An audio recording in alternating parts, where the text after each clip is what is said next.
You're listening to Leader Tribe, where leaders are made daily, but never in a day. We're talking skills that are relevant, researched, and ready for action. Apply these and you will grow. Here's your daily dose of growth with Dr. Rob McClelland.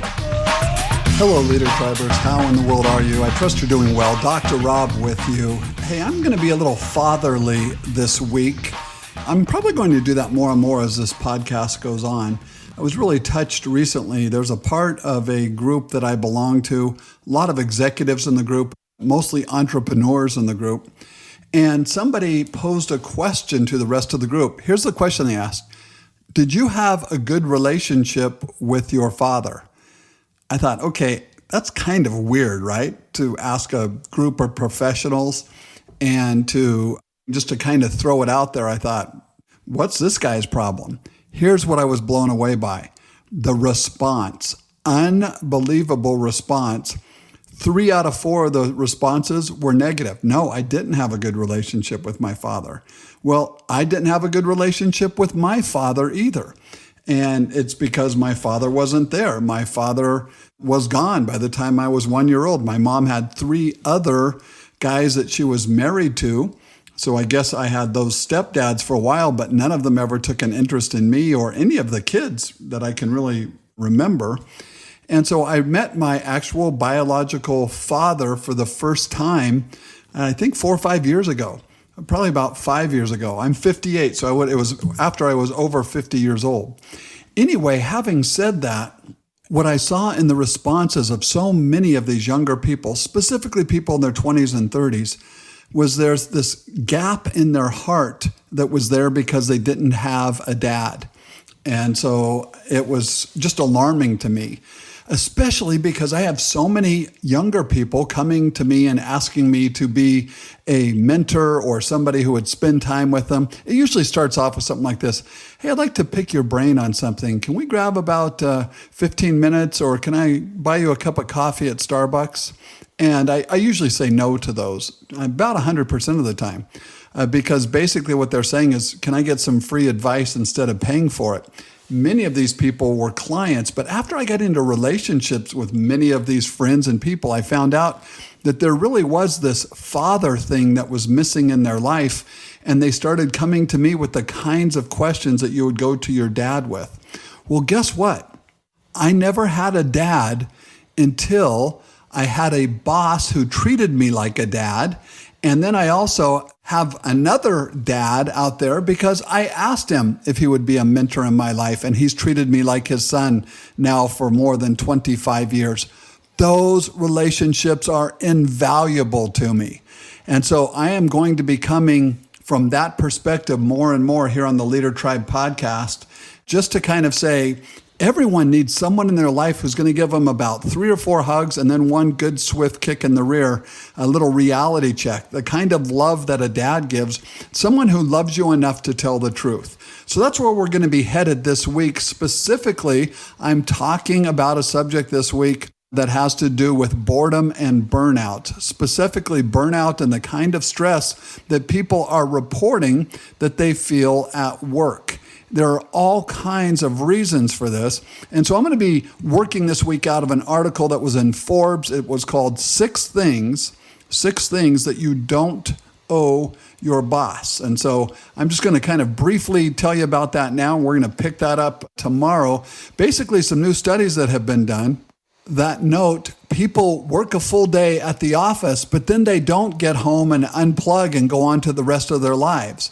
That they are fully plugged in or mostly plugged in even when they're at home. And as a result, the American Psychological Association, a bunch of other people are saying that's why we're seeing all of these new things that are showing up. That's why we're seeing all of the research that comes out saying that people are reporting stress and burnout at alarming rates, especially young people.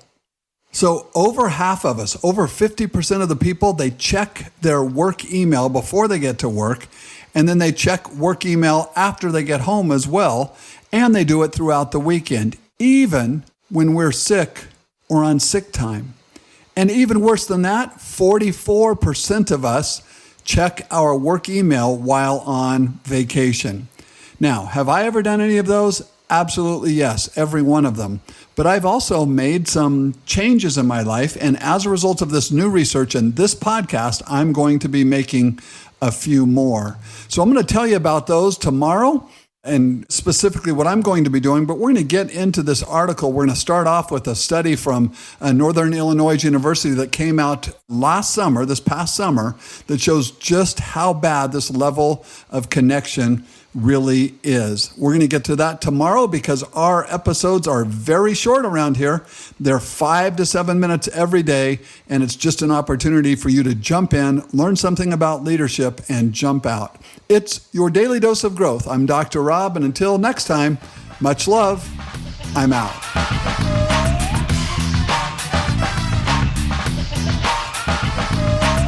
Hello, friends. How in the world are you? Dr. Rob here with your next daily dose of growth. I trust you're doing fantastic today. Let's jump right in where we left off yesterday. We're talking about stress and burnout this week, and me coming from a more sort of the dad you never had type of perspective. If that's resonating with you, just drop me a line, rob@leadertribe.com, rob@leadertribe.com, and kind of say, yeah, I like that perspective, or that's a stupid perspective. Love to hear your unbridled feedback. Okay, here we go. Northern Illinois University study came out this summer, and here's what it found. The expectation that people need to respond to emails during off-work hours produces a prolonged stress response. It was so bad that they have now given it its own name, and it is called telepressure. Telepressure.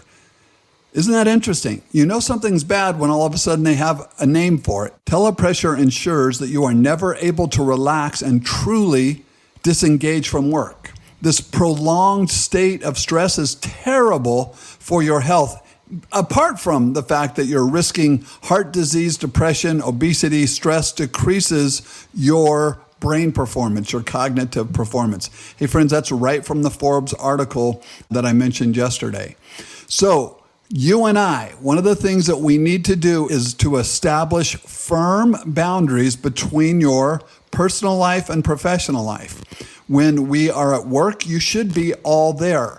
Most people aren't. They're also checking their social media or on Facebook or looking at YouTube or a bunch of other stuff. Be all there. But when you are not at work, be all away from there. You have to make that critical distinction. And so what we're going to talk about today, starting today and then continuing this week, are the 6 things that you do not owe your boss. But one thing that you do owe your boss is hard work, and I don't see that happening. The number of people who are fully engaged at work and they're bringing their best to the table, research would show that's a little bit less than 1 out of 3 people, about 30%, 25 to 30%. Hey, is that you? Come on. Are you a leader triber and you're saying, yeah, I'm not really giving it my all at work. I'm spending my full paycheck. And other people, you might be saying, hey, Rob, you don't understand. If I don't check my email at home or if my boss sends something, I've got to respond right away or else I'm going to get fired. Then probably you're in the wrong position. Here's what I have found.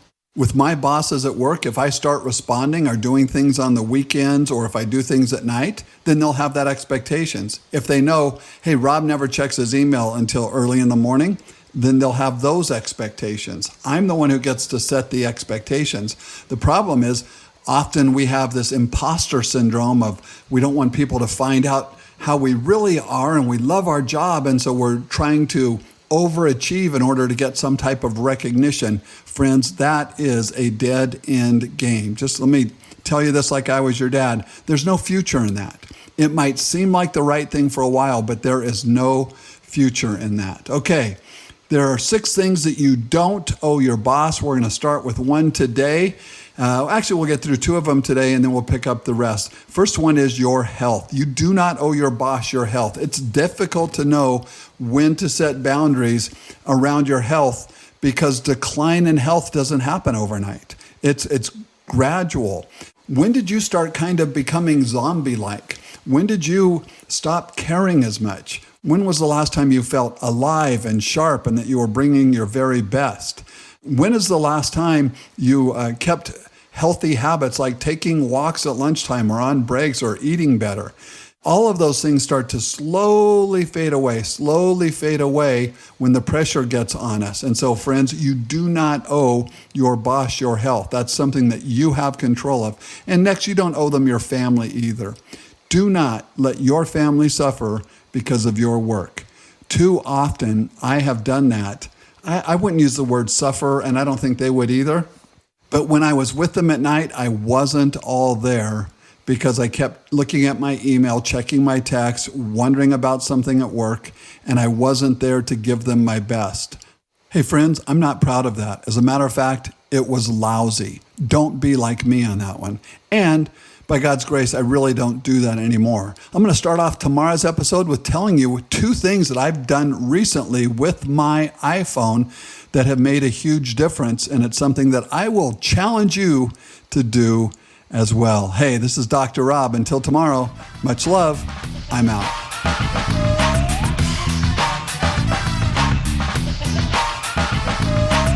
Hello, friends. How in the world are you? Dr. Rob. We are all week talking about stress, boredom, burnout, and I'm coming to you like a dad or like a father, like a big brother, somebody who loves you enough to say something.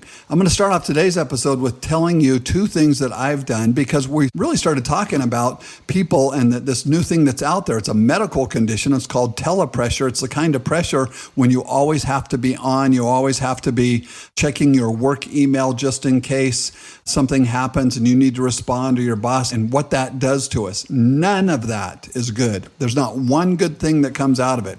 Right now, I know you're thinking, yeah, something good comes out of it, Dr. Rob. I get to keep my job. Well, guess what? If you have to do that in order to keep your job, you, my friend, are in the wrong job. So I've recently got a new iPhone, and I want to tell you 2 of the things that I have done. Actually, there's 3 things. Number 1, the first page of my iPhone, when you click it on after face recognition, when it comes on, that screen has no apps on it. It's a blank screen, all black screen. Why? Because I don't want to just see it and go, oh, there's a game or there's something, or maybe I should do Facebook, or I don't want to just look down, see an app, and then begin to do something mindlessly.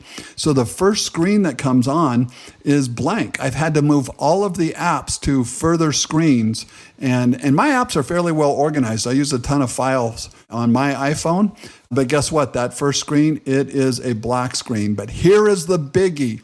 This is the one. I challenge you to do this. You got something? Show it to me. Bring it, baby. What do you got? Here's what I have done, and it is a huge, huge difference in my life.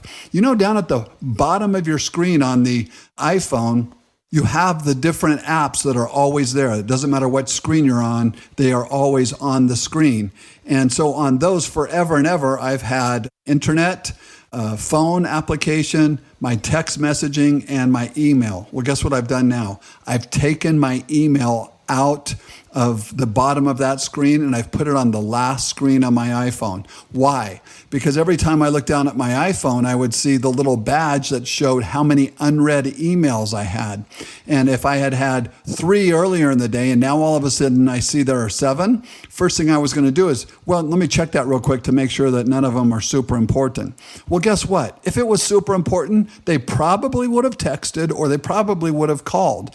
There are very few, if ever, emails that I wish I would have seen immediately. And just think of all the stress that I've caused in my life. So I have moved my email app with the badge that shows how many unread emails. I have moved that off of my front page, the second page, and it is on my third page. Now, I know most people with iPhones, they have like 17 pages or a ton of pages, but I have a really good filing system that I use with files. And so I don't have as many pages. My email application is on my last page. I don't know how many work emails I have waiting for me. When it's time to check that, I will. Until then, I am going to keep my sanity. As a matter of fact, this week when we're talking about you and the types of things that you do not owe to your boss, the very next one we're going to talk about is your sanity. We all, if you're going crazy, if you're losing your sanity because of something at work or because of your boss or how you're being treated, you don't owe that to anybody, okay? A job should take a small portion of your sanity compared to everything else in your life. In the end, when you're laying on your deathbed, you're not going to say, I wish I would have given into more of the demands of my workplace. I wish I would have spent more time worrying about work. None of that's going to happen. You're going to think thankfully about the time that you were able to spend with your family and wish you had more of that. And so the question isn't just how do I get away from the things that are driving me crazy, but what can you replace them with? We learned about that when we went through James Clear's book on atomic habits. You can't just get rid of something. You have to replace something if, in fact, you're going to find long-term success. And so what is it that you need to replace? Well, I need to replace this always on, I'm going crazy at work. Well, what are you going to replace that with?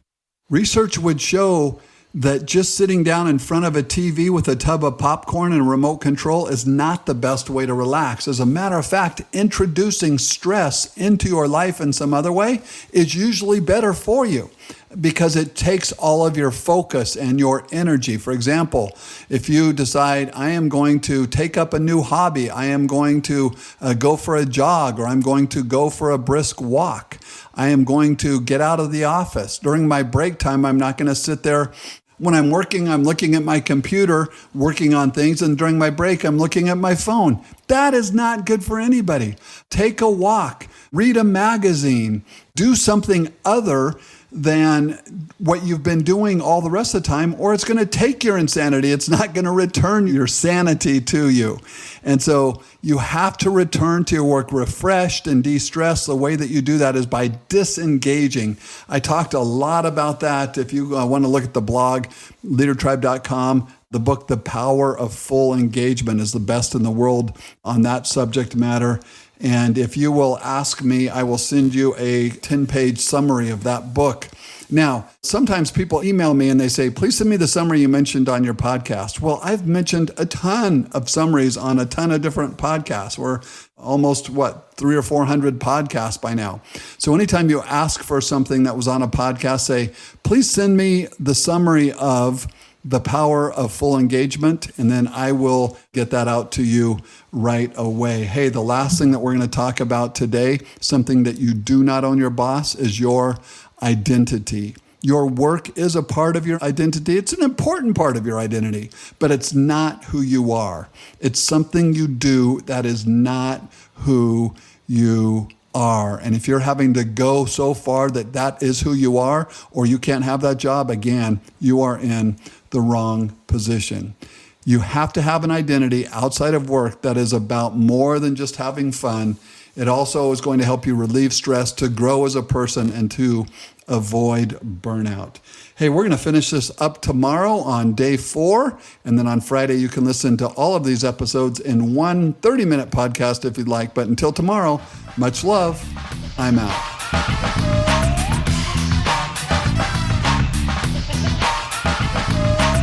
Hello, Leader Tribers. Dr. Rob. Hey, all week long, we started off this week talking about fatherly advice, and that more and more on this podcast through some things that I talked about on Monday. It's worth going back and listening to.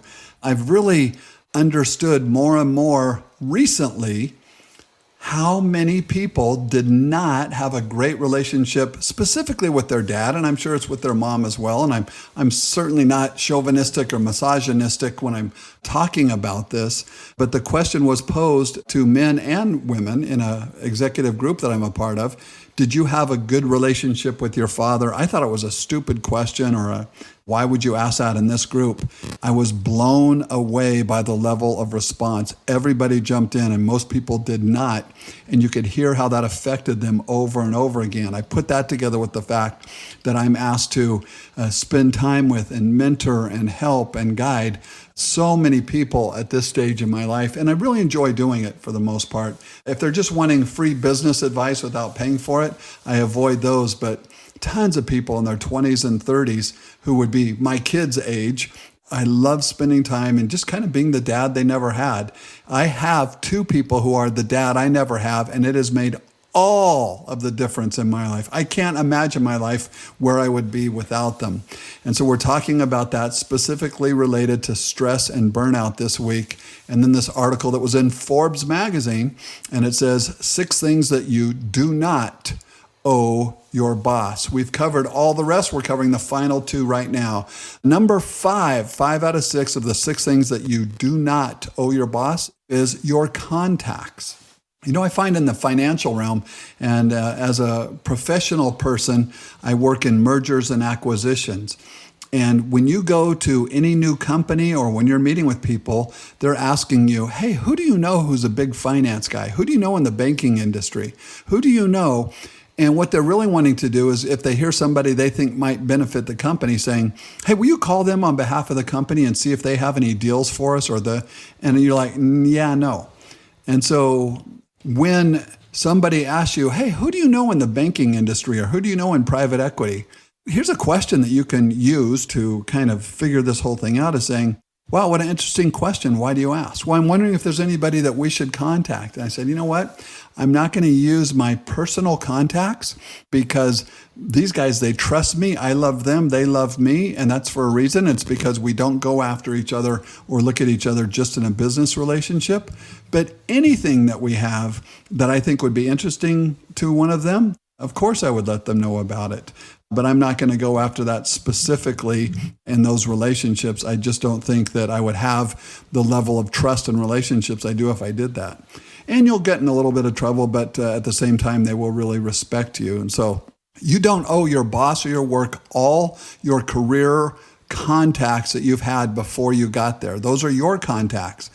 I have met people who you say, who do you know? Well, they really don't know anyone. They know a lot of people, but no one who they can call on in their time of need. Why? Because they burned those bridges and they've been uncool.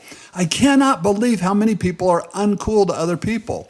I've also met some people, and I think my favorite group on the internet is Travis Chappell. I'm going to be with Travis and his group out in Las Vegas in November. The Build Your Network. Go to buildyournetwork.com. Travis Chappell. It's a private group. It's grown like crazy, but Travis is the one who teaches leave every relationship better than you found it. And he lives that. It's all about add value, add value, add value, add value. Don't go into any relationship asking for something for yourselves. Instead, you're adding value to every relationship. Well, if you've got a life of doing that, you know how many friends and colleagues and dear people that I know I can call on them for anything. Why? Because they trust me. Because I'm not out there just trying to meet them or get a relationship so I can get something out of them. You would never do that. Well, you can do that all you want. It's just not going to serve you well in the long run. Final thing that you don't owe your boss is your integrity. Do not sacrifice your integrity. If you do, everyone will know he was willing to sacrifice his integrity. She was willing to sacrifice her integrity just to get ahead at work. And that's something that you do not want. It's a reputation you don't want. It's not who you ultimately want to be. And so when your employer says, well, hey, on those situations, just tell them this. And I'll say, you know what? I'm not comfortable sharing that because it might be accurate to you, but it doesn't feel accurate to me. So let's figure out a different way that I could communicate that. I've had those conversations many times. But if you're even with any of your bosses, if you're reporting directly to someone, they're saying, hey, you need to lie to people, especially in sales. People think, oh, that's just part of sales. No, it's not. It is not. And you shouldn't be in a business that requires you to lie. You don't owe your integrity to your boss. Okay, the last paragraph in the article says this, bringing it all together. Success and fulfillment often depend upon your ability to set good boundaries. Once you can do this, everything else just falls into place. I believe that.